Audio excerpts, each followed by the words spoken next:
Good evening, students. This is fourth video of chapter Electric Current, class 10th. Today we study heating effect of electric current. So let's start. Heating effect of electric current क्या होता है ये? If an electric circuit is purely resistive, then the source of energy continuously get dissipated entirely energy in the form of heat. This is known as heating effect of electric current. Okay तो अगर कोई circuit जिसमें सिर्फ और सिर्फ resistance या resistors connected हों, उसमें सोर्स ऑफ एनर्जी की एनर्जी कॉन्टीन्यूसली कम होती जाती है हीट के फॉर्म में, और इसी को हम कहते हैं heating effect of electric current. Okay, अब हीटिंग कितनी हीटिंग होगी उसके लिए फॉर्मूला टाइप करते हैं. Since we know that energy is equal to power into time. Okay, and we also know P is equal to V I. तो energy के दो फॉर्मूले हो गए हमारे, E is equal to power into time और E is equal to V I T. Okay, और ये जो एनर्जी हम डिसिपेट होती है यही तो हीट होती है, तो हम इस E को H के इक्वल ले सकते हैं, हीटिंग, और heat is equal to energy. So we can write heat produced H is equal to V I T. एक फार्मूला ये हो गया. दूसरा फार्मूला हमारा H is equal to P into T, that is power into time.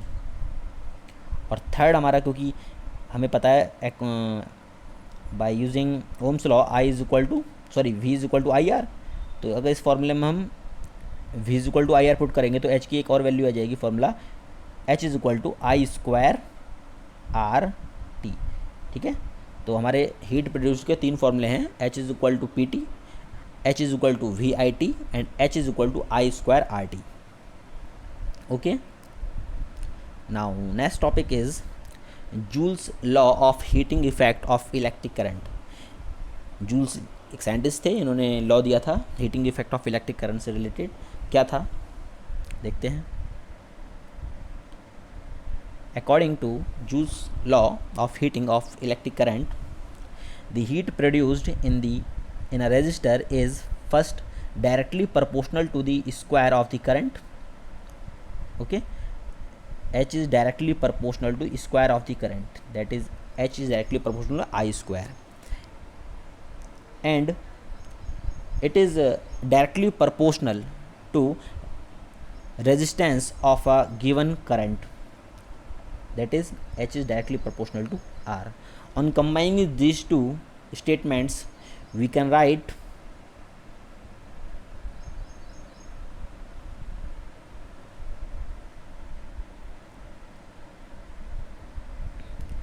H is directly proportional to I square R, and third, it is directly proportional to, heat produced is directly proportional to the time for which current flows through the conductor, that is H is directly proportional to T. On combining these three relations we get H directly proportional to I square R T. ठीक है, यहाँ पे हम अगर proportionality का sign remove करेंगे तो ये कांस्टेंट आएगा K, और K की वैल्यू हम यहाँ पे 1 लेते हैं, तो हमारा फॉर्मूला जो बन जाएगा वो बन जाएगा H is equal to I square R T. Okay, जब भी प्रोपोर्शनलिटी का साइन हम हटाते हैं तो एक कांस्टेंट यूज़ करते हैं, और कांस्टेंट की वैल्यू अलग अलग रिलेशंस में अलग अलग हो सकती है. तो यहाँ पे हम जो उसकी K की वैल्यू लेंगे प्रोपोर्शनलिटी कांस्टेंट की, वो 1 लेंगे. इस वजह से हमारा जो फॉर्मूला निकलेगा वो आएगा हमारा H is equal to I square R T.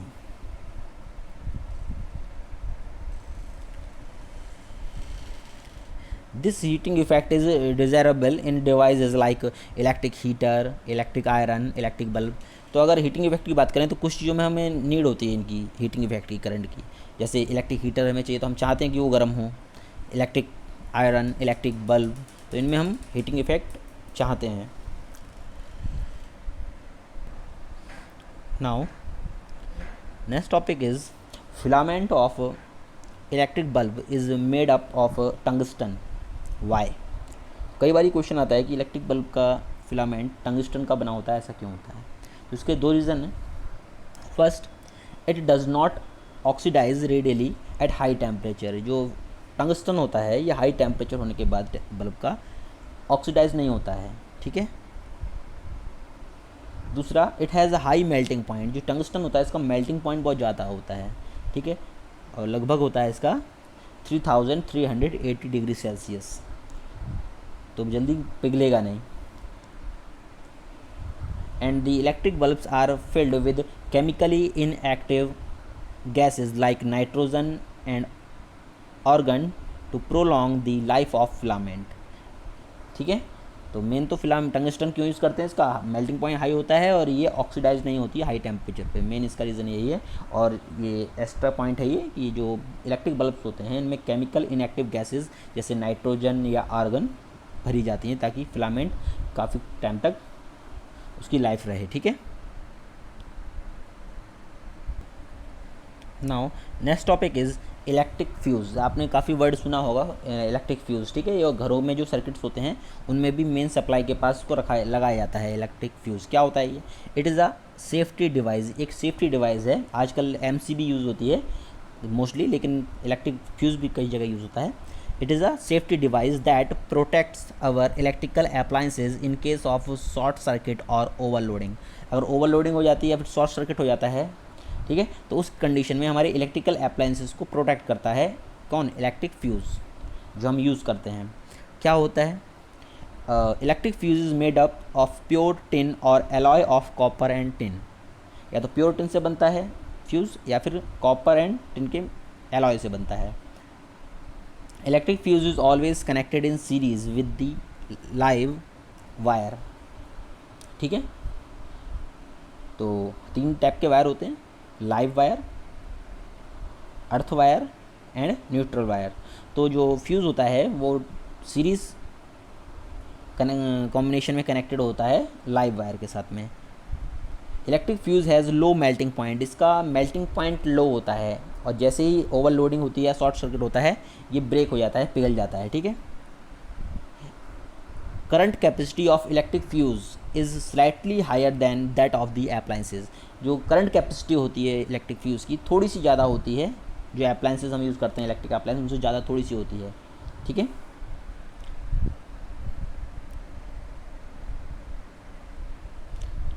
Now next topic is electric power. What is electric power?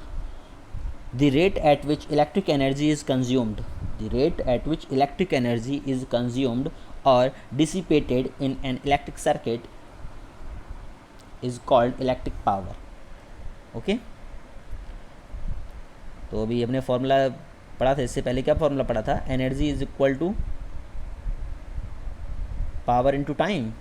So power is equal to energy per unit time. That is the rate at which electric energy is consumed or dissipated in an electric circuit is called electric power. Electric power P is equal to E by T, energy consumed per unit time.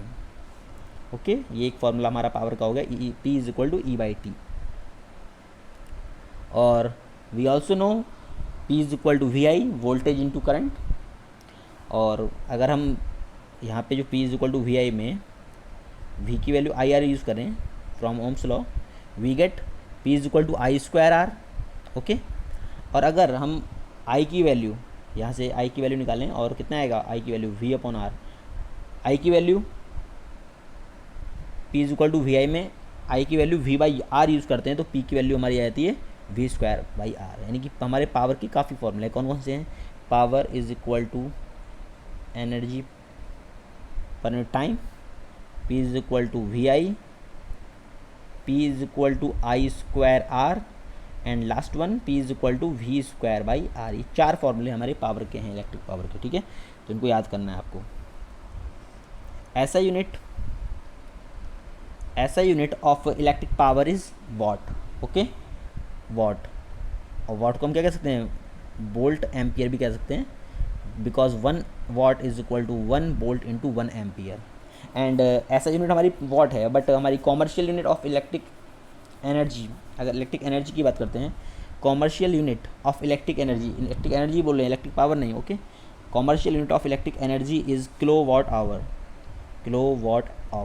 के W H जो note करते हैं वो K small होता है, W capital और H small. Kilo small K, watt capital W, hour small H, K W H. जो हम इलेक्ट्रिक एनर्जी यूज़ करते हैं, बिजली की जो रीडिंग वगैरह आती है वो के डब्ल्यू एच में आती है, ठीक है। And 1 K W H is equal to होता है 3.6 इंटू 10⁻⁶ जूल। अगर 1 के डब्ल्यू एच की बात करते हैं तो 1 के डब्ल्यू एच में कितने जूल होते हैं, तो 3.6 इंटू 10⁻⁶ जूल होते हैं। और 1 के डब्ल्यू एच को हम क्या कहते हैं, 1 यूनिट ऑफ इलेक्ट्रिक एनर्जी। जो बिल वगैरह आते हैं वो यूनिट के हिसाब से आते हैं ना, और एक यूनिट में कितना होता है, 3.6 इंटू 10⁻⁶ जूल होते हैं, ओके। Thank you students. तो ये आज इस चैप्टर का, इलेक्ट्रिक करंट चैप्टर का लास्ट टॉपिक था। इसके बाद हम असाइनमेंट्स देंगे, ठीक है, और आपको एनसीईआरटी के न्यूमेरिकल सॉल्व करने होंगे, जो हमारी टेक्स्ट बुक में दे रखे हैं एनसीईआरटी के, उनको सॉल्व कर लेंगे, और हम असाइनमेंट अलग से देंगे न्यूमेरिकल्स के लिए, ओके। Thank you students.